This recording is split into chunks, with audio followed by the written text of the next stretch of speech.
Hey everybody, this is Erica, the technology nerd likes to film stuff, and look what finally arrived on my doorstep from pre-order. This is the iPhone 7 Plus. This is the gold model.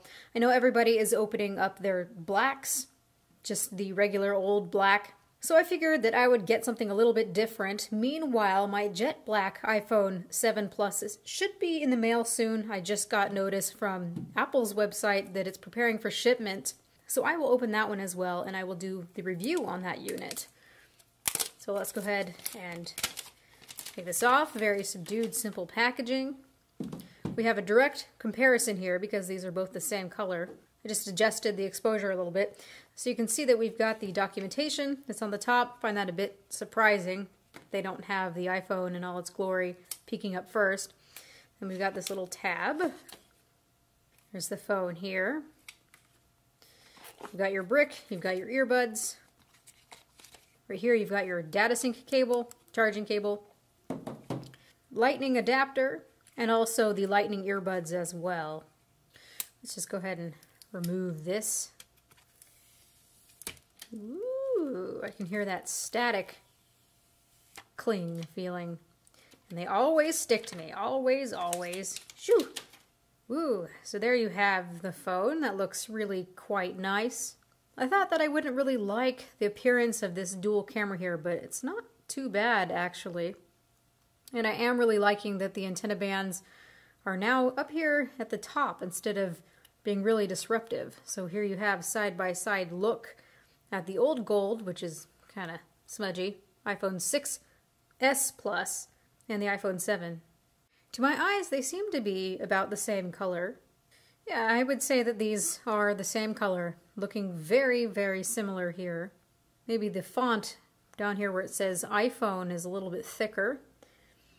Looking around the phone, things look quite similar. You can see that our volume buttons and also this rocker here are in the same place. Except for now, this is flat. You don't see any indentation like you do on the 6s Plus. Looking at the top, you don't see anything. Looking at the right-hand side, everything seems to be in the same place, antenna bands included. SIM card tray, got our power button. Now at the bottom is where things are looking a little different here. Of course, everyone is seeing that the headphone jack is infamously gone. So you've got a speaker and probably just a microphone down here at the bottom. This is just meant to look uniform, to look nice. And then, of course, the lightning port. On the back, we've got those dual 12 megapixel cameras. One is the telephoto lens, and the other one is just the regular lens. And you've got your dual tone quad LED flash and a microphone. I'm actually quite a big fan of solid state buttons. They worry me less, they provide less anxiety for me.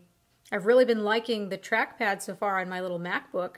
After having things like the Nexus 6P or the OnePlus 3, or any other of those Android phones that have those solid-state buttons, I find the clicky buttons to be so last year. Also looking at you, Samsung. At nighttime, I'd be sitting in bed with my iPhone, clicking, clicking, clicking away. And now you have some control over that haptic sound. Let's go ahead and turn this on. So just that haptic engine now, I think I'm really going to enjoy that. I've been hearing that it feels quite weird turning on the display.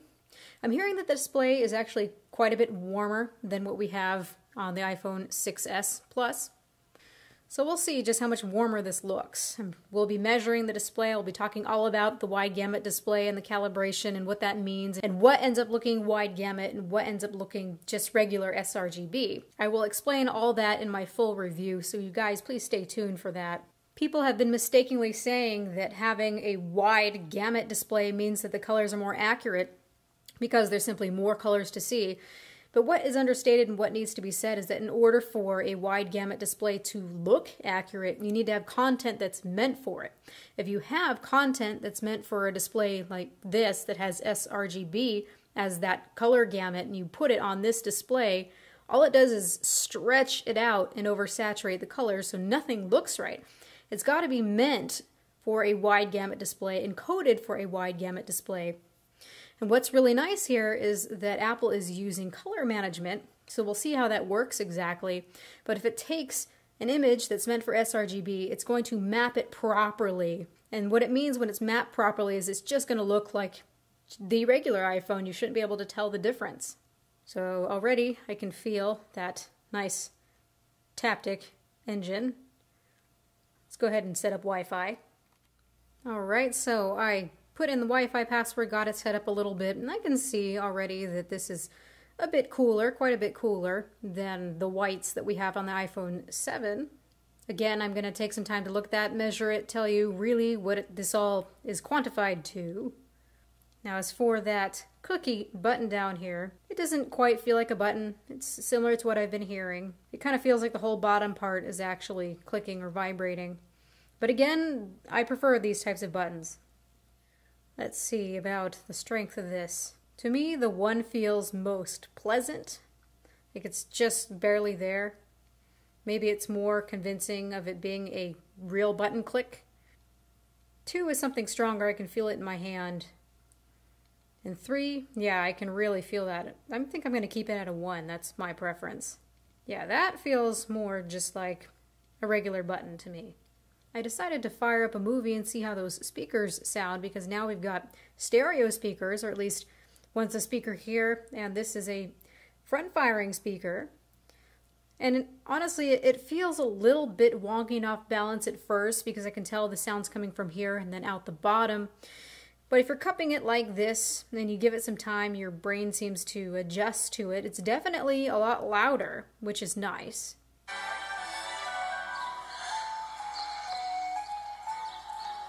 The effect is just a little bit weird, and I would have preferred just regular stereo front-firing speakers, but I'll take what I can get. It definitely does feel nice and snappy. You've still got your Force Touch, iOS 10 features. So I'm going to take some time to play around with this, play around with the cameras especially. I want to do some comparisons. I will be more excited, of course, when that new bokeh feature comes out. It's too bad that that did not come out with a release. It kind of feels a little bit rushed to me when software isn't finished. I'd really be curious to hear what your guys' opinions are with this. For me, it's a nice upgrade. I think it's more of a nice upgrade from something like the iPhone 6, but if I have the 6S, I don't really know if I would upgrade unless I'm really needing that water resistancy, which is really great, of course, to have. But I know that most of us were excited for iPhone 8. Getting this, I kind of feel a little bit underwhelmed so far. These feelings of underwhelmment could possibly change, though, when I get the jet black model, which is supposed to be stunningly beautiful, although very fingerprinty and also scratches. This one should not scratch so easily, just like all the other matte-type aluminum finishes before. Although I have to wonder with that jet black version if we're going to be able to polish it at all to get rid of the appearance of those micro abrasions. So I'll keep an eye out for that. I'll make another unboxing when that comes in. This is all I want to say for now. So this has been Erica, the technology nerd, likes to film stuff. Please rate, comment, and subscribe. Make sure to ask all of your questions in the comment section below. Don't be shy, you guys. I really love it when you ask these questions, so that helps me pay attention for the full review. So please ask your questions. Let me know what you think of this, if you think it's a good and worthy upgrade. And have a good night. Oh, and if you are wanting to see more videos like this in the near future, please, when you subscribe, make sure to turn on the notifications, because otherwise we see that the videos get all nice and buried. Thanks, YouTube. Goodbye.